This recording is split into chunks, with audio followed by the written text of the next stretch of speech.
Hello दोस्तों, स्वागत है फिर से इस न्यू सेशन में। तो आज का न्यू सेशन स्टार्ट करने वाले हैं दोस्तों। जो हमारी अगली क्लास थी उसमें हमने डायरेक्ट फार्मिंग की जो थ्योरी क्लास है वो कंप्लीट कर चुके हैं। बाकी के इनके जो एमसीक्यू हैं वो हम आज देखेंगे इस क्लास में।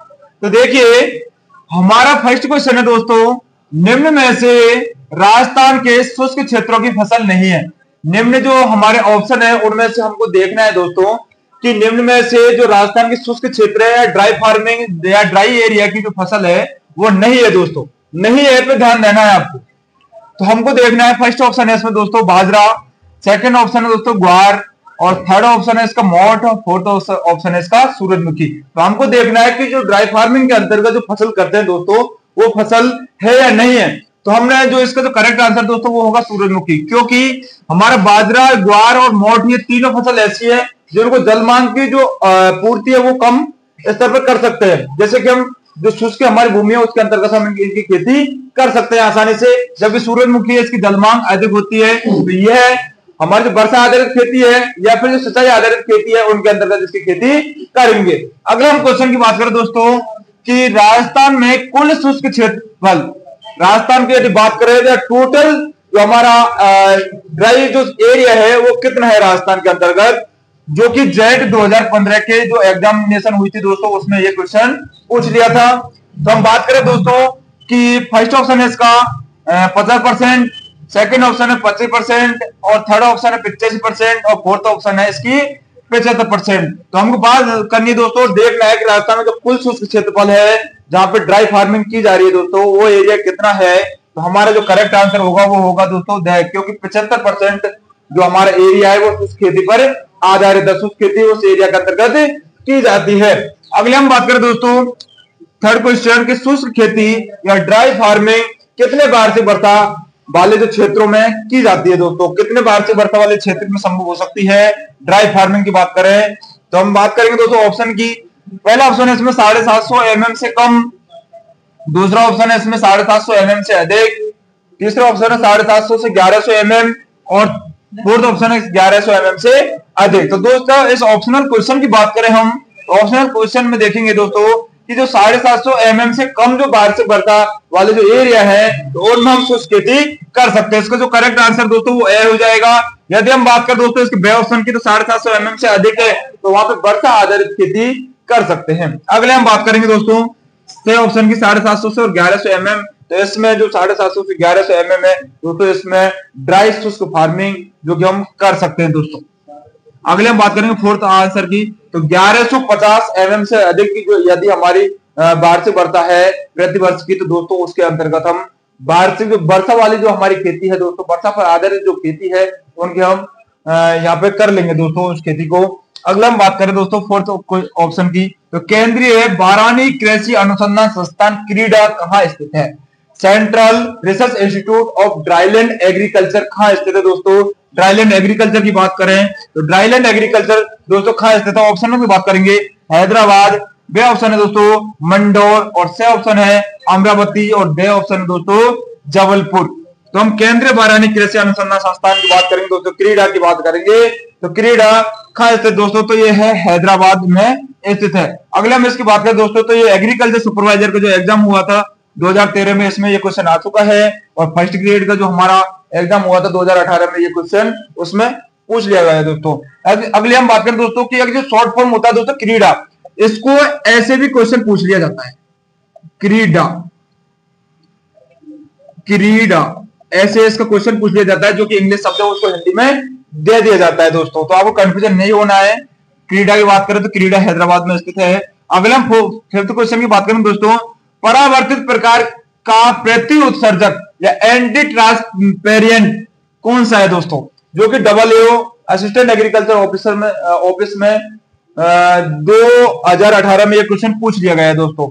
अगले इनके ऑप्शन की बात करें दोस्तों तो ABA, दूसरा है दोस्तों PMA, से ऑप्शन दोस्तों केओलिन, और दे ऑप्शन है एट्राजिन।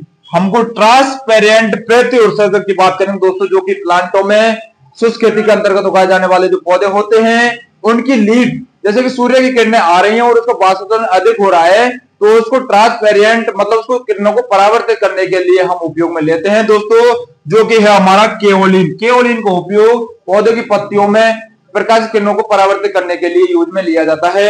अगले हम क्वेश्चन की बात करेंगे दोस्तों, अगला हम नेक्स्ट क्वेश्चन की बात करेंगे दोस्तों, 6th क्वेश्चन कि बरखा किस फसल की सूखा सहनशील किस्म है। बरखा किस फसल की सूखा सहनशील किस्म है, जो कि बरखा एक किस्म है और वो जो सूखे क्षेत्र में उगा सकते हैं दोस्तों, ड्राई फार्मिंग कर सकते हैं, वो सहनशील जो किस्म है या फिर शुष्क प्रतिरोधी जो किस्म है वो किस फसल की है बरखा, जो कि एग्रीकल्चर सुपरवाइजर उदयपुर की जो एग्जाम हुई थी दोस्तों, उदयपुर में एग्रीकल्चर सुपरवाइजर में, तो वो उसमें ये क्वेश्चन पूछ लिया था दोस्तों। अगले हम बात करें दोस्तों इसके ऑप्शन की, तो बरखा किस्म मूंग की है या फिर ग्वार की है या फिर मोट या फिर उड़द। तो बरखा जो उन्नत किस्म है दोस्तों वो किसकी है, तो इसका जो करेक्ट आंसर दोस्तों वो हो जाएगी उड़द। उड़द की बरखा एक उन्नत किस्म है जो कि सूखा सहनशील है दोस्तों, सूखा प्रतिरोधी किस्म है। अगले हम क्वेश्चन बात करें दोस्तों, प्रताप C50 किस फसल की सूखा सहनशील किस्म है। प्रताप C50 किस फसल की सूखा प्रतिरोधी किस्म है, जो कि बिना बरसात और बिना सिंचित के हम खेती कर सकते हैं दोस्तों, अच्छा उत्पादन कर सकते हैं, जो कि प्रताप C50 किस्म है वो, जो ये जेट 2018 में पूछ लिया था। जेट का जो एग्जाम हुआ था 2018 में, ये क्वेश्चन उसमें आया था कि सूखा जो सहनशील किस्म है प्रताप C50 वो किसकी किस्म है दोस्तों, किस फसल की है। तो ऑप्शन है इसमें अरंडी, बे सोयाबीन, से है इसमें तिल, दे है अरहर। तो हमको देखना है दोस्तों कि इसमें जो करेक्ट आंसर है वो कौन सा होगा, तो इसका करेक्ट आंसर हो जाएगा तिल। बरखा प्रताप C50 जो किस्म है दोस्तों वो है तिल की, जो कि सूखा प्रतिरोधी किस्म है। अगला नेक्स्ट क्वेश्चन बात करें दोस्तों, क्वेश्चन नंबर 8 कि बारानी खेतों के लिए जो कि उपयुक्त किस्म है, बारानी खेतों के लिए या फिर शुष्क खेतों के लिए या फिर शुष्क प्रतिरोधी जो किस्म की बात करें दोस्तों, तो बारानी खेती के लिए जो कि उपयुक्त किस्म है वो कौन सी दोस्तों, जो कि जेट 2002 के जो एग्जाम हुआ था उसमें एक क्वेश्चन पूछा था दोस्तों। तो फर्स्ट ऑप्शन है इसकी RD 235, सेकेंड ऑप्शन है RD 2052, से ऑप्शन है दोस्तों इसका थर्ड वाला ऑप्शन RD 57, दे ऑप्शन है इसका RD 31। तो हमको चॉइस करना दोस्तों कि इसका जो करेक्ट आंसर है वो कौन सा होगा, क्योंकि इसमें जो आपकी जो पहचान है वो पहचान बंद कर दी है दोस्तों कि RD इसमें चार ऑप्शन में दे रखा है। तो आपको जो करेक्ट आंसर है वही इसमें चॉइस करना दोस्तों। तो RD 31 का करेक्ट आंसर हो जाएगा दोस्तों, जो कि उपयुक्त किस्म है ड्राई फार्मिंग करने के लिए। अगला हम नेक्स्ट क्वेश्चन की बात करें दोस्तों कि असिंचित क्षेत्रों के लिए सरसों के बीज दर प्रति हेक्टेयर कितने केजी होगी। यदि हम असिंचित की बात करें दोस्तों, बिना सिंचित के हम फसल उगा रहे हैं दोस्तों, तो उसके लिए जो बीज दर रखते हैं, जो उसके लिए सीड रखते हैं दोस्तों, उसकी उपयुक्त जो मात्रा है वो कितनी है दोस्तों प्रति हेक्टेयर सरसों की, जो कि 2002 में ये जेट के क्वेश्चन में पूछ लिया दोस्तों। बहुत इंपॉर्टेंट क्वेश्चन है दोस्तों ये कि असिंचित क्षेत्रों के लिए सरसों की बीज दर प्रति हेक्टेयर कितने होने चाहिए। तो इसका ऑप्शन है फर्स्ट 2 से 3 केजी, बे ऑप्शन दोस्तों 4 से 5 केजी, से ऑप्शन है दोस्तों 6 से 7 केजी और दे ऑप्शन है 8 से 9 केजी। हमारे शुष्क खेती दोस्तों ड्राई फार्मिंग के लिए सरसों के बीज दर रखते हैं वो रखते हैं दोस्तों 4 से 5 केजी प्रति हेक्टेयर, 4 से 5 केजी प्रति हेक्टेयर बीज दर रखते हैं। आपने देखा होगा नेक्स्ट क्लास में कि बीज दर है दोस्तों, बीज दर शुष्क खेती के लिए 10 से 15% अधिक रखते हैं, जबकि पौधों की संख्या रखते हैं 10 से 15% कम। तो इसकी बीज दर की बात करें तो 4 से 5 केजी प्रति हेक्टेयर रखते हैं शुष्क खेती के लिए। अगर नेक्स्ट क्वेश्चन बात करें 10वां क्वेश्चन है दोस्तों, कम सांद्रता में एट्राजिन का छिड़काव प्रकाश के बाष्पोत्सर्जन रोधी। बाष्पोत्सर्जन ये क्वेश्चन में आपको यह मिसप्रिंट हो सकती है दोस्तों, बाष्पोत्सर्जन नहीं पूछ रहा है, बाष्पोत्सर्जन रोधी, बाष्पोत्सर्जन को रोकने के लिए यदि जो एट्राजिन की छिड़काव है दोस्तों यदि हम कम एट्राजिन का छिड़काव करते हैं तो बाष्पोत्सर्जन की क्रिया को बंद कर देता है दोस्तों, कणों के रंध्रों को बंद कर देता है। यदि हम एट्राजिन की अधिक मात्रा लेते हैं दोस्तों, तो अधिक मात्रा से हमारे जो एट्राजिन जो हमारे फसलों में उगाए जाने वाले या उगने वाले जो खरपतवार होते हैं उनको नष्ट करता है दोस्तों। शाकनाशियों को नष्ट करने के लिए अधिक मात्रा देनी पड़ती है एट्राजिन की। यदि हम कम की बात करें दोस्तों, तो कम सांद्रता में यदि बाष्पोत्सर्जन रोधी के रूप में जो काम लेते हैं दोस्तों, वो लेते हैं हम प्रकाश का परावर्तन रोकने के लिए। दूसरा ऑप्शन है परत बनाने वाला, से ऑप्शन है वृद्धि रोधक और दे ऑप्शन है रंध्र बंद करने वाला। एट्राजिन की कम मात्रा लेते हैं तो क्या क्रिया करता है दोस्तों, तो फर्स्ट ऑप्शन प्रकाश परावर्तन करेगा या फिर परत बनाने वाला होगा या फिर वृद्धि रोधक होगा या फिर रंध्र बंद करने वाला होगा, जो कि एग्रीकल्चर सुपरवाइजर 2018 में एक क्वेश्चन पूछ लिया दोस्तों।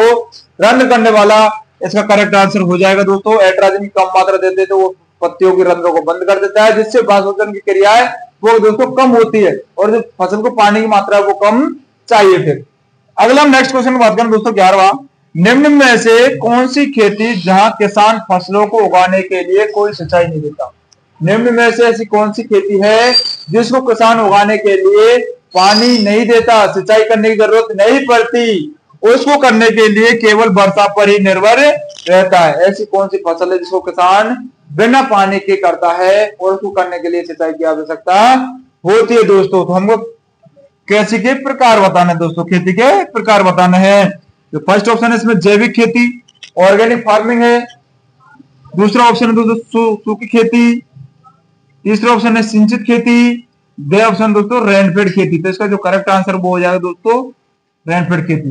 अगला हम इनके ऑप्शन की बात करेंगे दोस्तों, ऑप्शन की डिटेल में बात करें तो देखिए कि जो जैविक खेती होती है दोस्तों, ऑर्गेनिक जो फार्मिंग होती है, ऑर्गेनिक जो फार्मिंग होती है उसके अंतर्गत दोस्तों हम प्योर खाद, जो प्योर खाद होता है जैसे गोबर खाद है, हरी खाद है, उसका इस्तेमाल करते हैं दोस्तों।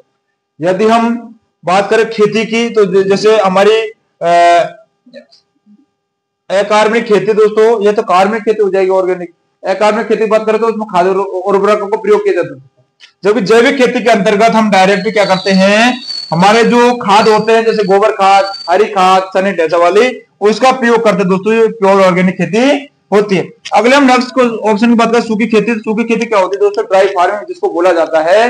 इसके अंतर्गत दोस्तों नहीं तो वर्षा का उपयोग होता है और नहीं सिंचाई का उपयोग होता है। ये मध्य में की जाती है दोस्तों, जो कि सूखी खेती होती है। इसको उगाने के लिए डायरेक्ट बीज को छिड़क दिया जाता है खेतों में, और वो बिना सिंचाई करने के कारण ही उगती है। अगला नेक्स्ट क्वेश्चन की बात करें दोस्तों, सिंचित जो खेती होती है, इसमें दोस्तों क्या होता है कि इसकी खेती करने के लिए हमें सिंचाई देने की प्रॉपर आवश्यकता होती है। और हमारा नेक्स्ट क्वेश्चन दोस्तों रेनफेड, जो कि वर्षा आधारित खेती होती है।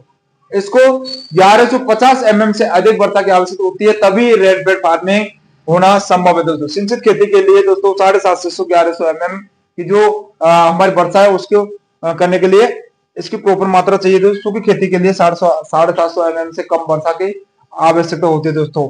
अगला हमारा नेक्स्ट क्वेश्चन है दोस्तों, 40 डिग्री सेंटीग्रेड तापमान बराबर होता है।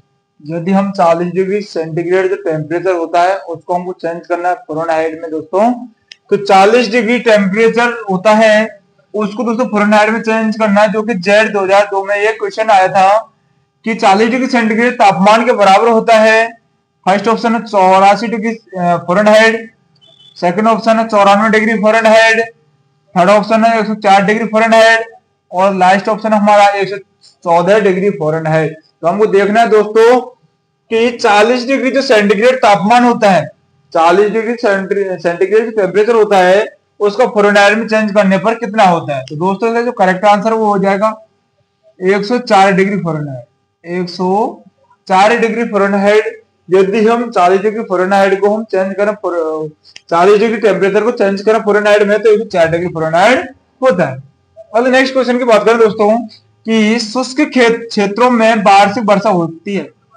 शुष्क क्षेत्रों की बात कर रहा है वो, ड्राई एरिया की बात कर रहा है, ड्राई फार्मिंग की बात नहीं कर रहा है। ये आपको बहुत इंपॉर्टेंट ध्यान देना दोस्तों कि शुष्क क्षेत्रों की बात कर रहा है, शुष्क एरिया की बात कर रहा है, ड्राई एरिया की बात कर रहा है, न कि शुष्क खेती की। यदि शुष्क खेती की बात करता है तो इसमें ऑप्शन भी चेंज होते और आंसर भी अलग आता। तो हमें शुष्क क्षेत्रों पर ध्यान देकर ही फर्स्ट ऑप्शन को देखना है दोस्तों कि 750 से mm होती है। दूसरा ऑप्शन है 750 से 1100 mm होती है। सी ऑप्शन है 1150 mm से अधिक होती है, या फिर डी ऑप्शन है 500 mm से कम होती है। तो हमको देखना है दोस्तों यदि शुष्क खेती होती है तो 750 mm से कम होती है दोस्तों शुष्क खेती। 750 mm जो वर्षा होती है उससे कम वर्षा होती है तो शुष्क खेती कर सकते हैं। 750 से 1150 mm वर्षा होती है तो उसमें हम अर्ध शुष्क खेती कर सकते हैं दोस्तों। अगले हम बात करें दोस्तों ऑप्शन की, तो 1150 mm से यदि अधिक वर्षा है तो उसमें हम वर्षा सहित जो खेती होती है उसको कर सकते हैं दोस्तों। अगले हम बात करें दोस्तों जो ऑप्शन की, तो 500 mm से कम यदि अपना वर्षा है तो शुष्क क्षेत्रों के लिए उपयोगी दोस्तों। शुष्क क्षेत्रों में 500 mm से कम वर्षा होती है तो इसका करेक्ट आंसर हो जाएगा 500 mm से कम। अगले नेक्स्ट क्वेश्चन की बात करें दोस्तों कि भारत में शुष्क खेती जोत है। यदि भारत की बात करें दोस्तों, राजस्थान में नहीं, भारत की बात कर रहे हैं कि शुष्क खेती जो जोत है, ऐसे नहीं कि शुष्क खेती के अंतर्गत जो क्षेत्र आ रहा है उसकी बात हो रही है, उसकी बात नहीं हो रही है। शुष्क खेती के अंतर्गत जो क्षेत्र आ रहा है वो तो अलग है, लेकिन शुष्क खेती के लिए जो जुताई कर रहे हैं हम वो कितने परसेंट है दोस्तों, जो कि डबल के 2012 में क्वेश्चन आया हुआ है। डबल में असिस्टेंट एग्रीकल्चर ऑफिसर में 2012 में क्वेश्चन आया हुआ है। अगले हम इसकी बात करें दोस्तों कि फर्स्ट ऑप्शन है 70%, सेकंड ऑप्शन है 60%, थर्ड ऑप्शन है 50% और ड ऑप्शन है दोस्तों 40%। तो भारत में शुष्क जो खेती है उसके अंतर्गत जो जोत का आकार है वो कितना है दोस्तों। तो हम इसकी करेक्ट आंसर की बात करें तो 60% हमारे शुष्क खेती की जोत का आकार है। अगला हम नेक्स्ट क्वेश्चन बात करें दोस्तों कि राजस्थान के शुष्क क्षेत्रों में सिंचाई के प्रमुख स्रोत हैं। राजस्थान में जो शुष्क खेती की जाती है, ड्राई फार्मिंग की जाती है, तो मैंने आपको नेक्स्ट क्लास में पढ़ाया भी था दोस्तों कि शुष्क खेती वह होती है जहां पर बाष्पीभवन की मात्रा तो अधिक होती है और जो सिंचाई के स्रोत है उनकी मात्रा क्या होती है, कम होती है। जैसे कि नलकूप, कुआं, बावड़ी, उनके जो स्रोत होता है वो बिल्कुल कम होता है, होता ही नहीं है, तो उसमें शुष्क खेती की जाती है। तो हम उसी क्वेश्चन को ध्यान में रखते हुए ऑप्शनल की बात करेंगे दोस्तों कि ए ऑप्शन है इसमें नहरें, बी ऑप्शन है इसमें तालाब, सी ऑप्शन है इसमें कुआं और डी ऑप्शन है इसमें बावड़ी। तो राजस्थान की जो शुष्क खेती या शुष्क क्षेत्र के सिंचाई के स्रोत है वो होंगे दोस्तों नहरें। क्या होंगे? नहरें, क्योंकि वहां पे जो पानी की जो मात्रा है दोस्तों, नहीं तो तालाब है, नहीं उसमें कुआं है, नहीं बावड़ी है, तभी तो शुष्क खेती की जा रही है वहां पे। तो हम अगले नेक्स्ट क्वेश्चन बात करें दोस्तों, फसलों में सूखा काल के दौरान कौन से रसायन का जमाव होता है। यदि फसलों में सूखापन हो जाता है दोस्तों, नमी की मात्रा कम हो जाती है, सिंचाई की मात्रा उसमें प्रॉपर नहीं मिल रही है, तो उसके द्वारा जो रसायन तैयार होता है दोस्तों फसलों के लिए, वो होता है दोस्तों, तो ऑप्शन की बात करेंगे कि मिथ्योनिन, दूसरा ऑप्शन है साइटोकाइनिन, तीसरा ऑप्शन है प्रोलिन और फोर्थ ऑप्शन है सिस्टीन।